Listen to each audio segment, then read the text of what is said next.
Bonjour à tous, je vous fais cette petite vidéo, je vous souhaite une bonne année et une bonne santé pour la première vidéo édito de l'année 2022.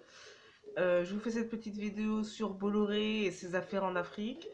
Avant tout, je vous invite à vous abonner et à mettre les notifications afin de me permettre de vivre de ma chaîne. Et je vous dis, c'est parti, on parle de Vincent Bolloré et de ses affaires en Afrique. Alors, la plus grosse affaire qui est devant la justice en ce moment au tribunal de Nanterre, c'est l'affaire des plantations d'huile de palme détenues par les entreprises de Bolloré au Cameroun. Donc ça passe donc aujourd'hui, vendredi 7 janvier, devant le tribunal de Nanterre. Il y a des affaires, on soupçonne, donc selon 145 Camerounais qui seraient des travailleurs sur les plantations d'huile de palme détenues par Bolloré. Donc on aurait des affaires de violation des droits humains et de violation des droits environnementaux via une société camerounaise qui appartiendrait à un certain pourcentage, 38% me semble-t-il, à Bolloré, aux entreprises Bolloré qui fabriquent de l'huile de palme sur ces plantations-là. Il faut quand même savoir que ça fait quand même au moins 10 ans qu'il y a des affaires judiciaires qui collent aux basques de Bolloré en Afrique, dans plusieurs pays, sur plusieurs affaires. Il faut savoir que les entreprises Bolloré en Afrique, elles possèdent des entreprises de rail, des entreprises de transport de marchandises et des entreprises agricoles essentiellement. Donc de là, ça va être depuis la matière première jusqu'au transport de marchandises, etc., etc. Donc, il y a quand même un fonds d'exploitation des sols africains par quand même une entreprise française. Ça sent ça, hein, on va pas se mentir. Et la justice française cherche à établir les liens entre les sociétés de Bolloré et la société Socapalm. Et la société Socapalm qui serait celle qui exploite le terrain pour faire la plantation d'huile de palme.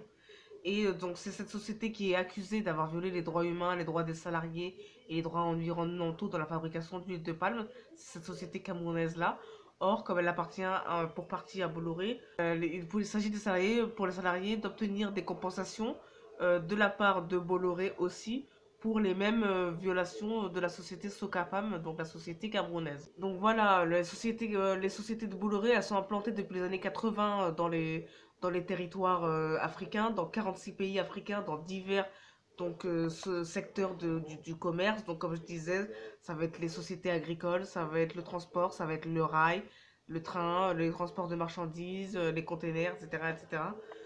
Donc vous voyez que là, il y a quand même une stratégie de la part de Bolloré d'avoir une entreprise qui gère plusieurs secteurs pour pouvoir exploiter les sols africains, ensuite transporter ce qui a été extrait dans ses propres entreprises via le transport de marchandises ou via le transport de rails. Donc, c'est une stratégie, à ce stade-là, c'est plus juste du commerce de pays à pays qui serait sain, du commerce sain qui ferait des viviers comme ça économiques, qui aiderait comme ça l'Afrique à se développer. C'est pas du tout ça. Parce que si lui, il a l'entreprise qui fait la plantation, qui fait l'agriculture, plus il possède l'entreprise qui fait le transport de rails, plus il a dédié à l'entreprise qui fait le transport de marchandises dans tous les secteurs, c'est pas fait pour faire profiter l'Afrique, c'est fait pour récupérer les matières premières et fabriquer ce qu'il y a à fabriquer avec. C'est pas fait pour que les Africains prennent l'argent et fassent bénéficier comme ça à l'économie africaine. C'est une stratégie pour en fait aller exploiter, extraire ce qu'il y a à extraire et rapatrier, faire revenir vers l'Europe ou vers la France pour utiliser, exploiter les matières premières.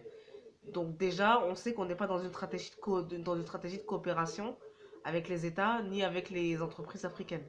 On est dans une stratégie de possession. On a aussi plusieurs affaires de confiscation de terres et d'expropriation de biens dans des pays comme le Niger ou la Sierra Leone. Donc, toutes les communautés locales se plaignent d'avoir été expropriées de leurs biens et d'avoir cette vue confisquer leurs terres. Donc, vous avez des affaires foncières comme ça qui sont aussi en cours.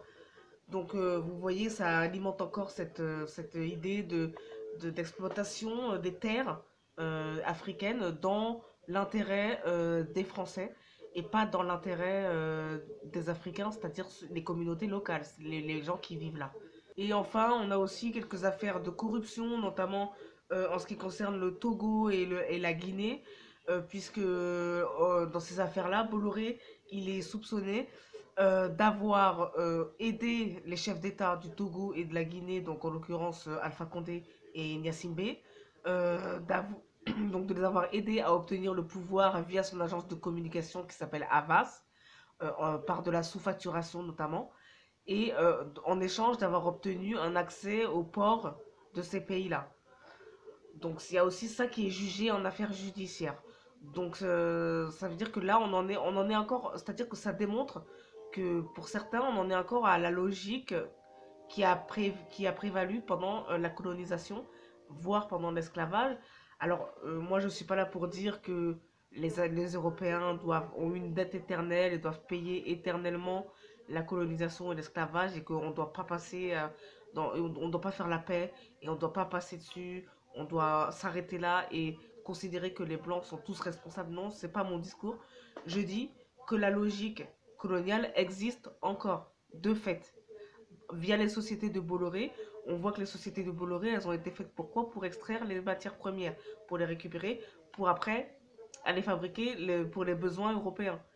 Donc on voit bien que, en tout cas pour ce qui s'agit de Bolloré, on n'est pas dans une logique d'égal à égal, de commerce, euh, d'échange, et d'égal à égal entre les entreprises africaines et les entreprises européennes. Il s'agit pour une entreprise française de posséder un pourcentage d'une entreprise africaine dans le but que cette entreprise extrait pour les Français la matière première et via les entreprises de transport détenues par Bolloré lui-même, les transporter ailleurs que dans le pays où il y a les communautés locales qui y vivent. Et avec dans des conditions de travail qui sont visiblement contestables, puisqu'elles sont contestées devant les tribunaux.